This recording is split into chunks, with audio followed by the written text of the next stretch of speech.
अस्सलाम वालेकुम जी। एक नई वीडियो के नाल एक भाई ने सवाल किया सी करैक्टर सर्टिफिकेट बारे, तो मैं जो क्वेश्चन का आंसर तो करना, पर मैं सोचना कि थोड़ी जी तो वीडियो शार्ट जी मिनट डेढ़ दो की बना दिए ताकि किसी का फायदा हो जाए। जिन्होंने लोगों ने साडा चैनल सबसक्राइब नहीं किया प्लीज़ सबसक्राइब कर दो ताकि साड़ी आने वाली हर वीडियो तुहानूं मिलती रहे है।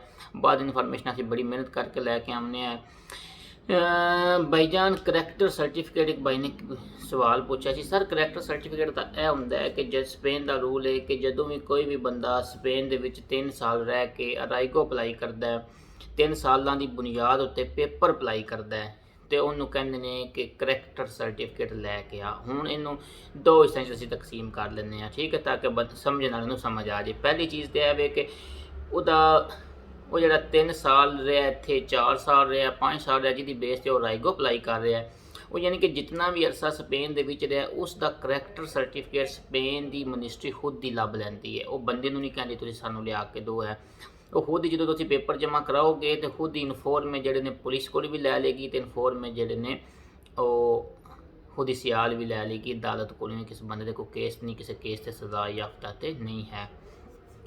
हुण सवाल यह होंदा है कि स्पेन आवन तो पहले बंदा कित्थे कित्थे रहा है ना। उन्होंने एक बंदा सवाल करता है कि सर जी मैं तो मन तो 8 साल हो गए स्पेन के, तो फिर नॉर्मल कानून तो है कि स्पेन मतलब है कि पिछले 5 साल तुम जिथे रहे हो। सर उसका कानून है वे कि तुम स्पेन तू आन तो पहले कित्थे रहे हो, यानी कि स्पेन आवन तो स्पेन की एंट्री तो पहले जिथे जिथे तुसी आखिरी 5 सालों च रहे हो ना सारे मुल्कों का करैक्टर सर्टिफिकेट चाहिए होंगे, ठीक है।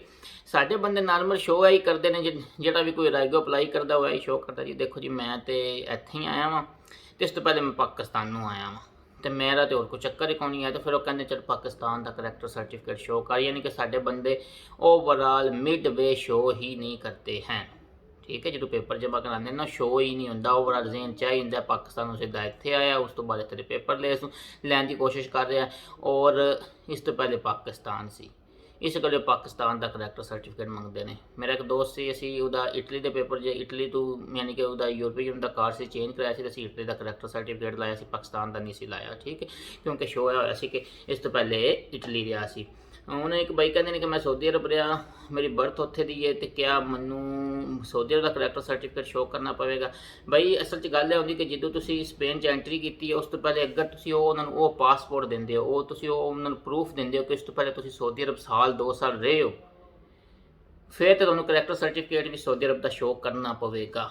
लेकिन नॉर्मली साढ़े बंदे की होंगे 5 साल तक पासपोर्ट होंगे, साल 2-3 साल पहले लंघे होंगे ने, कोई 2 साल इत्थे आके गुजार छड्डदे, उस तो बाद पासपोर्ट रिन्यू करा लेंदे ने, तो वो फिर ये मतलब है साढ़े बंदे शो नहीं करते हैं ना।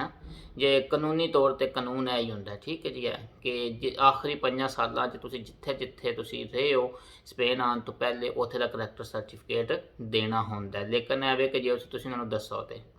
मेरी तो वीडियो पसंद आई होगी, बहुत शुक्रिया, थैंक यू, अल्लाह हाफिज़।